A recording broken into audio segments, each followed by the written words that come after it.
Alors, le professeur Jean-Charles Covy-Gomez est avec nous en direct ce matin sur le plateau de la radio africaine. Nous l'accueillons avec un grand plaisir. Alors, nous continuons notre saga de l'été aux sources du génie africain à la découverte des sages et des savants noirs de l'Égypte pharaonique d'Imhotep à Manéthon. Et nous allons enchaîner donc ce matin avec la séquence 2 avec Dédéphore, le sage éclairé de Sécha et le serviteur inspiré de maths. Alors, professeur, dites-nous quelle était la thématique centrale de l'enseignement du sage Dédéphore. Vous avez évoqué deux figures de divinité féminine.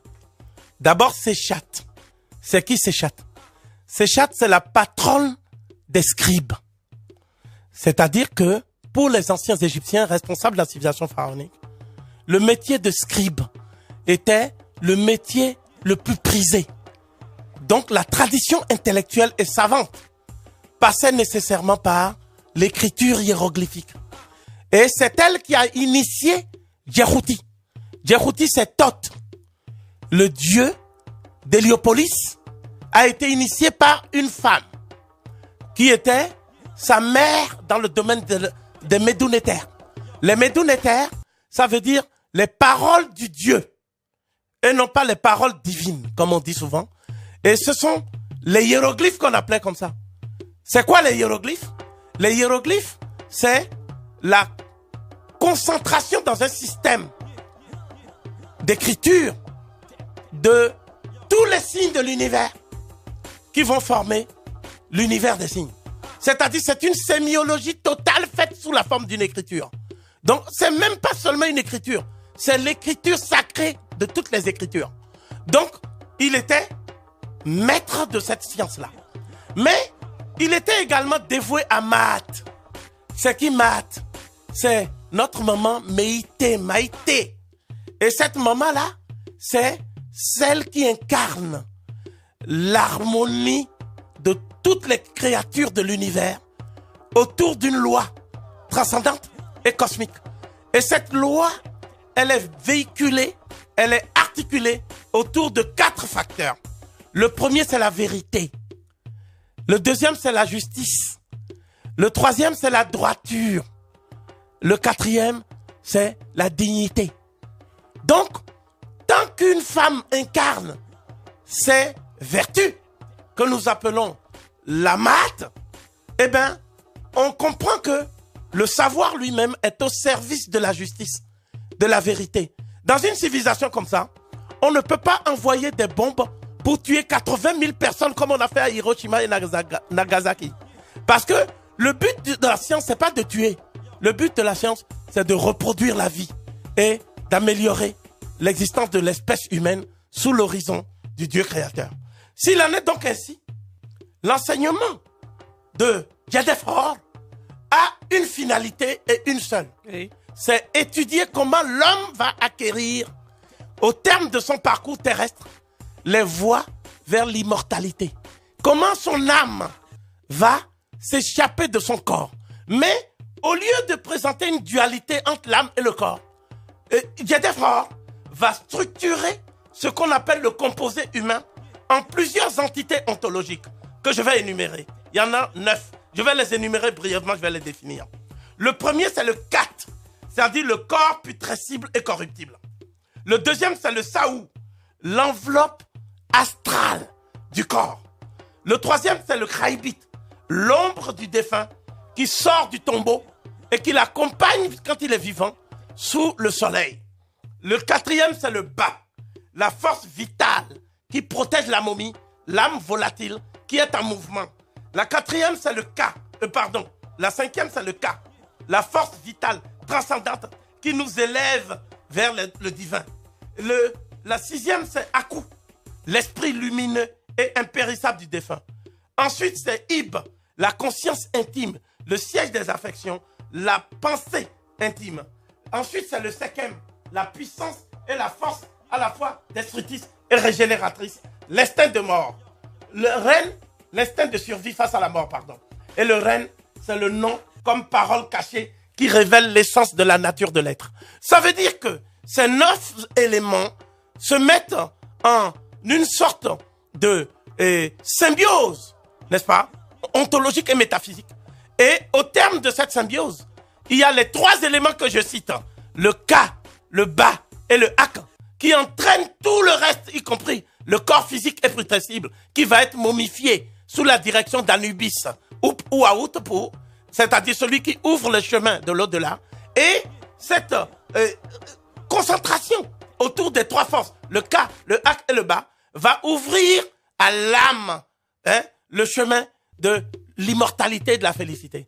Et je citerai un auteur grec qui n'est pas susceptible de sympathie vis-à-vis des Noirs. Et Hérodote, d'Halicarnasse, qui a séjourné en Égypte, n'est-ce pas, sous l'occupation perse. L'Égypte n'était plus elle-même. Et qu'est-ce que Hérodote dit? Je vais le citer dans le texte, c'est-à-dire en grec même, pour que ceux qui connaissent cette langue d'une belle syntaxe qu'est le grec puissent comprendre la signification. Il disait ceci dans son livre 2, Euterpe. Il disait Protoi de kaitonde ton logon Aegyptioi et ici oi et hypothèse osh anthropou psuke athanatos esti. Je traduis, les Égyptiens sont les premiers hommes qui aient conçu la doctrine selon laquelle l'âme humaine est immortelle. Donc en disant cela, Hérodote veut dire que nulle part, même pas chez ses ancêtres indo-européens, il n'y avait une idée semblable à l'immortalité de l'âme avant le contact avec l'Égypte. Et ceux qui vont introduire cette idée en Grèce, c'est précisément Thalès de Milet, c'est précisément Pythagore, c'est précisément Phérécyde. Donc Phérécyde de Syros. Donc ça veut dire que toute l'antiquité grecque, savante et humaniste, reconnaît une chose, c'est que l'immortalité de l'âme est l'apport singulier à la métaphysique et à la religion du peuple noir. Et c'est cette théorie que va précisément mettre Djedefre comme la théorie qui est au centre, c'est-à-dire, comme vous m'avez posé la question, la thématique centrale de son enseignement. Et c'est ça qui l'immortalise en tant que philosophe de la transcendance. Aujourd'hui, dans tous les rayons de la FNAC, il existe 2 matières qui font les livres à succès. La première matière, c'est le développement personnel. Parce qu'il y a des gens qui peuvent vous coacher et vous apprendre comment être heureux dans le monde d'aujourd'hui. Et la deuxième matière, c'est ce qu'on appelle la philosophie épicurienne. C'est-à-dire, on redécouvre Épicure. Épicure, c'est ce fameux philosophe qui, dans sa lettre à Ménécée, disait « Familiarise-toi avec l'idée que tout bien et tout mal réside dans la sensation. Et le but, ce n'est pas de se priver. Le but, c'est de jouir. Donc la jouissance se substitue au bonheur. » J'ai dit cela parce que la lecture de Djedefre, c'est justement un substitut à ce bonheur éphémère. Être heureux aujourd'hui, c'est quoi? C'est avoir une alimentation quantitativement riche en produits chimiques. C'est avoir des loisirs, c'est-à-dire Paris-Plage, l'été. C'est avoir une belle voiture qui en impose. C'est avoir une belle villa. C'est l'implosion de la fortune. Avoir une belle femme? Voilà. Avoir, non pas une belle femme, parce qu'une femme belle, c'est une femme qui a un cœur bon. D'accord? Mais avoir une femme qui soit ce qu'on appelle aujourd'hui une bombe sexy. Donc c'est ça le bonheur. Eh bien, Djedefre s'inscrivait en faux il y a plusieurs millénaires contre cela. Pour Djedefre, le bonheur, c'est d'abord d'être en harmonie avec soi-même. Vous voyez, j'ai énuméré 9 constituants du composé humain. Il faut que tout ça soit en relation avec ce que j'appellerais l'apaisement, la paix. J'ai parlé d'Imhotep. Imhotep, son vrai nom, c'était Yi-Mu-Hotepu. Yi, ça veut dire venir. Mu, ça veut dire dans. Hotepu, ça veut dire dans la paix. Donc Imhotep, c'est celui qui vient dans la paix. Eh bien, Djedefre, c'est Horus qui est stable, qui est en équilibre. C'est ça, Djedefre. Donc ça veut dire que cet équilibre, cette harmonie avec la partie destructrice de notre être et la partie régénératrice, n'est-ce pas, doit se traduire aussi par une harmonie avec les autres nous-mêmes que sont les gens qui vivent en société avec nous. À commencer par qui? Par notre femme. Comment on représente la femme en hiéroglyphe? En hiéroglyphe, la femme, c'est un puits d'eau fraîche qui rafraîchit l'homme qui vient s'abreuver. C'est magnifique. C'est un puits d'eau fraîche. Or, quand vous rentrez chez vous, dans votre maison, et que vous trouvez l'hostilité, d'accord, vous ne pouvez pas être un homme équilibré. Vous êtes un homme en perpétuelle dépression. Vous voyez? Et c'est ça, au fur et à mesure qu'il y a le bonheur dont on nous parle dans le monde moderne. Et le bonheur aussi, c'est le fait d'absorber beaucoup de produits contre le stress, des neuroleptiques, des antidépresseurs, etc. C'est ça le bonheur. Et en fait, les gens qui se proposent d'avoir ce bonheur éphémère étaient moins heureux que les gens qui vivaient il y a 5000 ans. Et même moins heureux que les gens qui sont dans les villages et qui n'ont pas de villa. Ils sont plus heureux. La preuve, quand les Européens vont là-bas, les Européens disent, mais ces gens sont privés de tout, mais ils ont un rayonnement de l'être. Vous voyez le rayonnement de l'être. C'est ça la philosophie de J.J. Faure. Et ce que je voulais dire aussi, oui, c'est que il faut avoir beaucoup d'enfants. Il faut avoir beaucoup d'enfants. La reine Tiye, par exemple, la mère du pharaon Akhenaton, nous y reviendrons. Elle, c'est elle qui a dit, il ne faut pas mettre des vieillards dans des hospices. Donc tous les vieillards sont dans des maisons habitées par les plus jeunes qu'eux, pour que leur jeunesse, au niveau de la sagesse, puisse être bénéfique à ces jeunes-là. Et il ne faut pas aussi une maison sans enfants. Aujourd'hui, quel est, au fond, le modèle du noyau, c'est-à-dire la famille nucléaire occidentale? Le père, la femme et le chien. Non, on ne peut pas accorder moins d'importance à un être humain. Parce qu'un être humain, c'est un être divin. Et en fait, votre voisin, ce n'est pas quelqu'un qui n'est pas de votre famille. Votre voisin a le droit d'éduquer vos enfants. Imaginez ici en Occident, quelqu'un qui oserait éduquer les enfants de ses voisins. Il serait sous le coup d'une plainte. Or, que dit J.J. Faure? Il dit que l'enfant de celui qui habite à proximité de chez moi, c'est celui qui demain va habiter avec mon enfant. Vous voyez? Donc, je suis comptable de la coéducation. La coéducation, c'est-à-dire les parents de l'enfant de mon voisin. Hein? Mon voisin lui-même, hein? Il coéduque ses enfants avec moi. Parce que, vous savez, l'Égypte ancienne est considérée comme une maison. C'est le terme maison. Par exemple, Zimbabwe, ça signifie en langue shona la maison des pierres. Ile-Ife signifie en Yoruba la maison bien-aimée. Donc notre pays, ce n'est pas juste une patrie éloignée de nous, où nous chercherons à avoir des réflexes patriotiques. Notre pays, c'est notre maison. Et qui a idée de faire en sorte que sa maison ne soit pas un havre de paix et de bonheur? Donc les anciens Égyptiens disent que la première demeure d'éternité avant d'entrer dans la tombe, avant d'avoir sa pyramide, c'est la maison. Et la maison, c'est la maison de vie.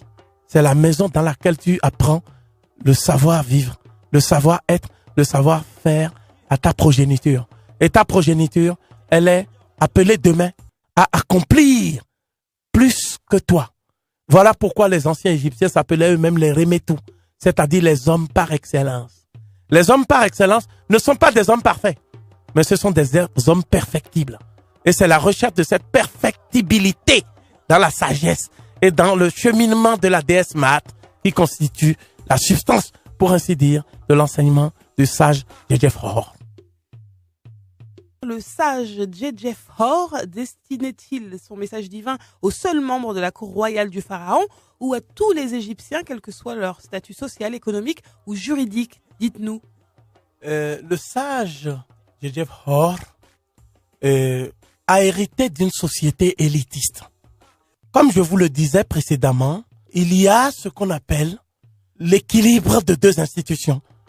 C'est le gouvernement religieux, qui qui était dirigé par le grand prêtre d'Amon de Karnak. Il résidait à Ipet Sout, c'est le vrai nom de Karnak.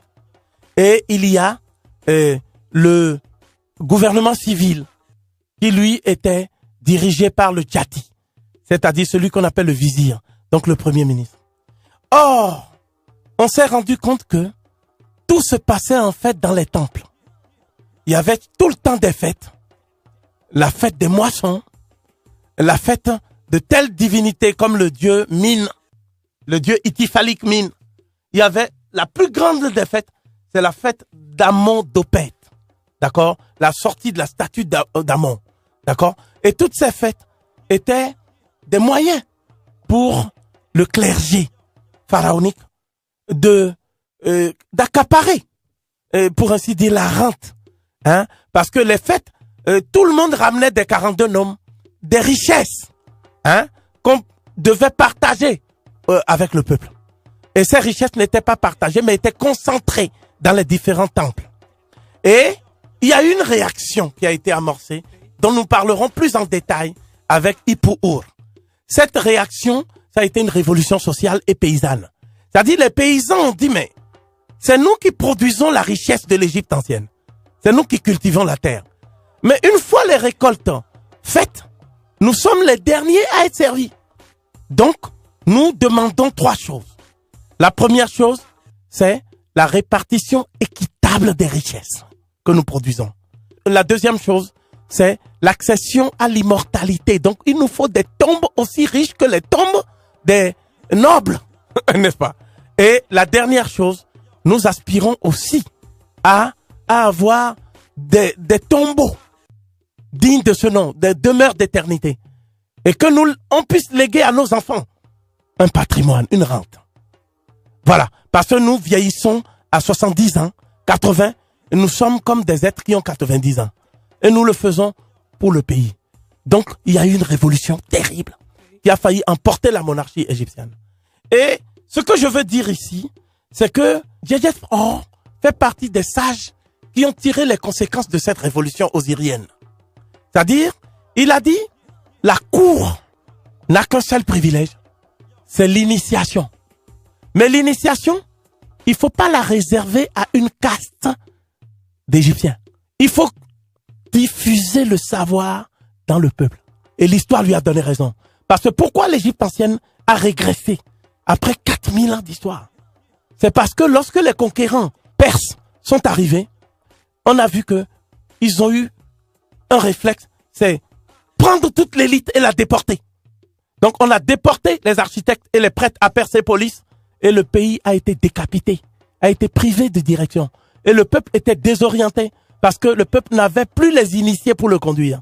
C'est comme ça que les Grecs ont eu leur supériorité par rapport à l'Égypte après avoir étudié en Égypte. Les Grecs ont diffusé le savoir dans le peuple. Donc, si je puis m'exprimer ainsi, les Grecs ont démocratisé le savoir.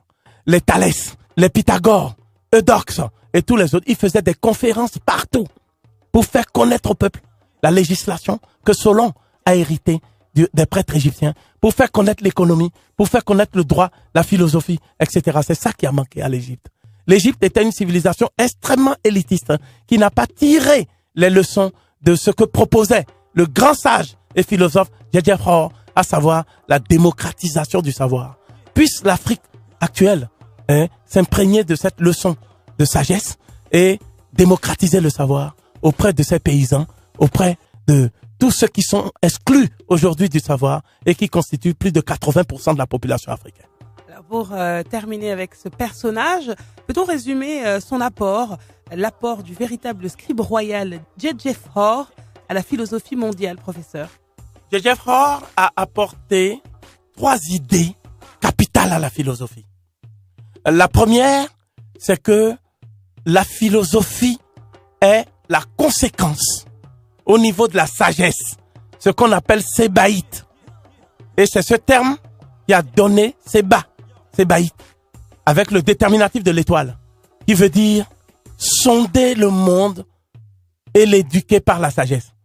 C'est ça qui a donné la philosophie. Voyez? C'est ce terme qui a donné, c'est l'étymologie du mot philosophie. Il n'y a pas d'étymologie grecque. Chantraine dit dans son dictionnaire que étymologie inconnue pour le mot sophos.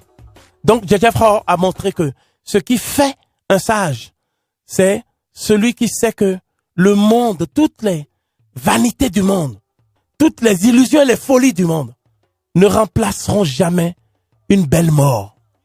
Et une belle mort, c'est une mort qui annonce l'immortalité.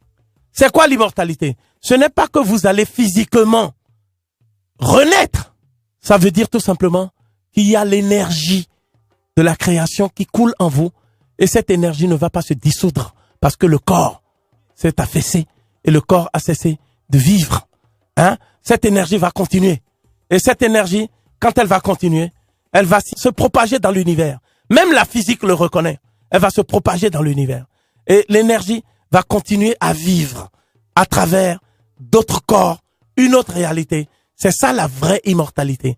Donc l'immortalité de l'âme humaine par le cas divin, c'est le premier apport de J.J. Faure à la métaphysique. Deuxièmement, cette immortalité oblige à avoir sur terre tant qu'on vit. Parce que on n'est pas immortel, parce qu'on ressuscite brutalement de façon magique. On est immortel parce que c'est toutes les actions que vous avez faites sur terre.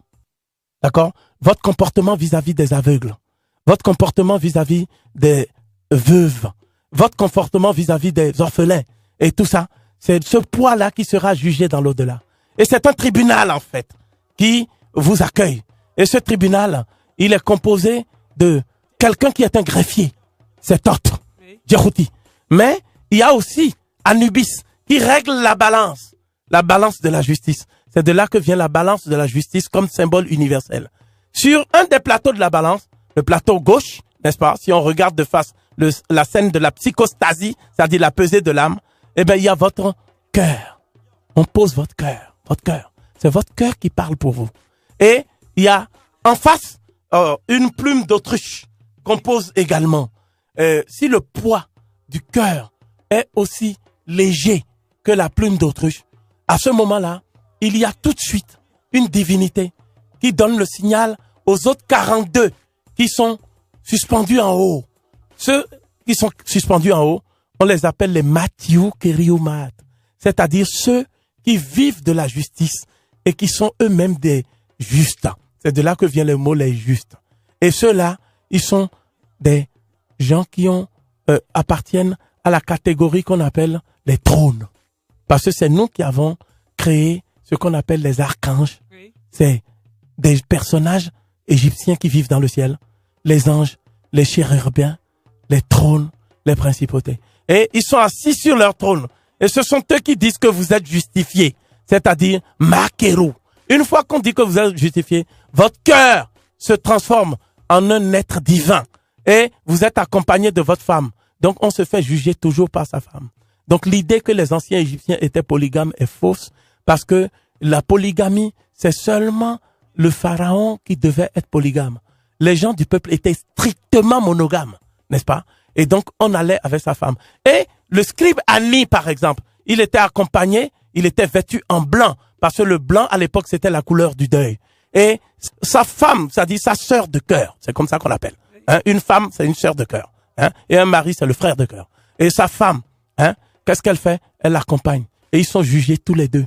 Les poids sont jugés tous les deux. Et à ce moment-là, la dévoreuse des morts, c'est-à-dire l'animal démoniaque qui attend pour dévorer le cœur, s'éloigne instantanément et s'en va. Une fois qu'il s'est éloigné, c'est le signal que vous allez maintenant dans le paradis, c'est-à-dire dans les champs de Lialou, ce que Homère va appeler plus tard les Champs-Élysées, dans la tombe de Sénédiem. C'est comme ça que vous devenez vous-même un éther, c'est-à-dire un être divin heureux dans le monde des divins.